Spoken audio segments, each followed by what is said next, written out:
श्रीहरिः या श्री स्वयं सुकृतिनां भवनेष्वलक्ष्मीः पापात्मनां कृतिधियां हृदयेषु बुद्धि श्रद्धा सतां कुलजनप्रभवस्य लज्जा तां त्वां नताः स्म परिपालय देवि विश्वं त्वमेव माता च पिता त्वमेव बन्धुश्च सखा त्वमेव विद्या द्रविणं त्वमेव सर्वं मम देव।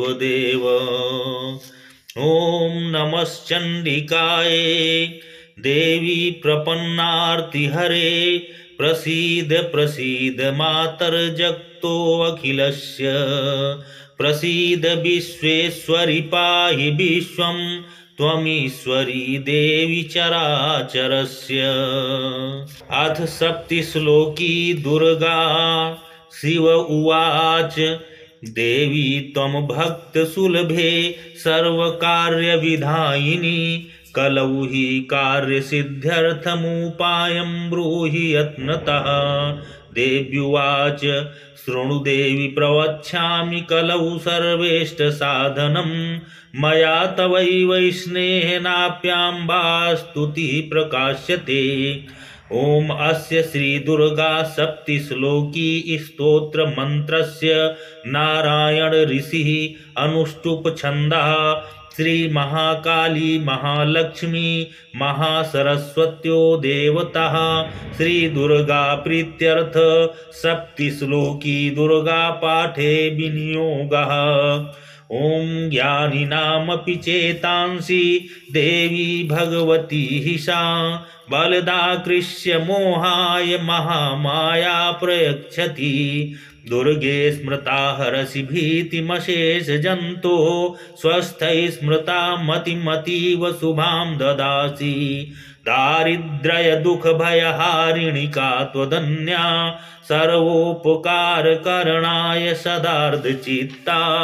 सर्वमंगल मंगल्ये शिवे सर्वार्थ साधिके शरण्ये त्र्यंबिके गौरी नारायणि नमोस्तुते।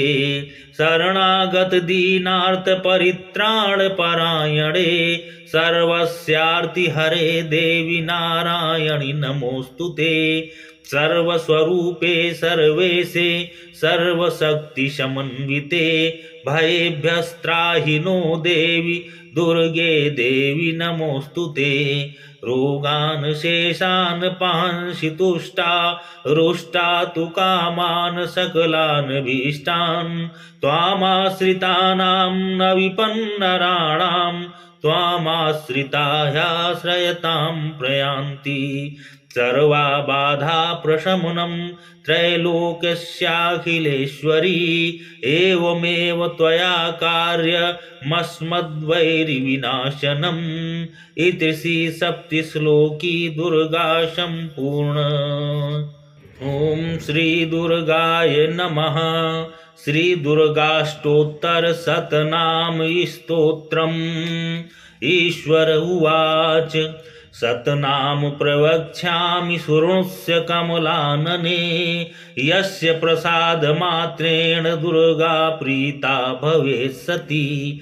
ओम सती साध्वी भव प्रीता भवानी भवमोचनी आर्या दुर्गा जया चाद्या त्रिनेत्रा शूलधारिणी पिनाकधारिणी चित्रा चण्डघण्टा महातपा मनोबुद्धिरहंकारा चित्तरूपा चिताचिति सर्वमंत्रमयी सत्ता सत्यानंद स्वरूपिणी अनंता भाविनी भाव्या भव्या सदा गतिः।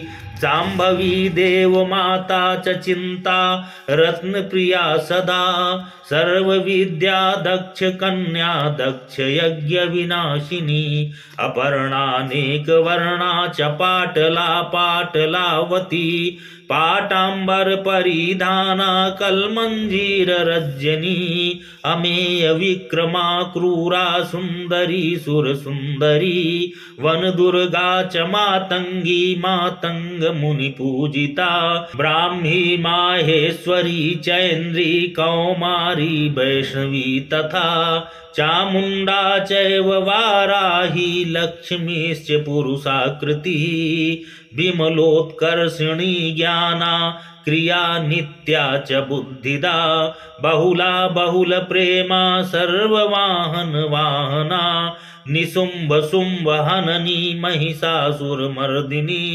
मधुकैटभहन्त्री च चण्डमुण्ड विनाशिनी सर्वासुर विनाशा च सर्वदानवघातिनी सर्वशास्त्रमयी सत्या सर्वास्त्रधारिणी तथा अनेक शस्त्रहस्ता च अनेकास्त्रस्य धारिणी कुमारी चैककन्या च कैशोरी युवती यति अप्रौढा चैव प्रौढा च वृद्धमाता बलप्रदा महोदरी मुक्तकेशी घोररूपा महाबला अग्निज्वाला रौद्रमुखी कालरात्रिस्तपस्विनी नारायणी भद्रकाली विष्णुमाया जलोदरी शिवदूती कराली च अनंता परमेश्वरी कात्यायनी च सावित्री प्रत्यक्षा ब्रह्मवादिनी य इदं प्रपठे नित्यं दुर्गानां शताष्टकं नासाध्यं विद्यते देवी त्रिषु लोकेषु पार्वती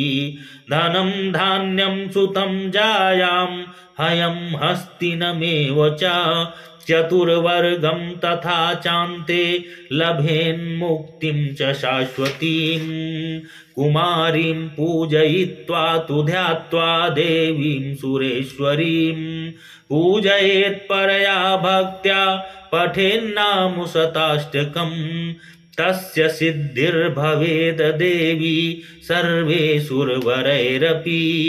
राजानो दासतां यान्ति राज्यश्रियमवाप्नुयात् गोरोचनालक्तकुङ्कुमेन सिन्दूरकर्पूरमधुत्रयेण विलिख्य यन्त्रं विधिना विधिज्ञो भवेत् सदा धारयते पुरारिः भौमावस्या निशामग्रे चन्द्रे शतभिषां गते विलिख्य प्रपठेति स्तोत्रं स भवेत् संपदां पदम् इति श्री विश्वसारतन्त्रे दुर्गाष्टोत्तरशतनाम स्तोत्रं सम्पूर्णम्।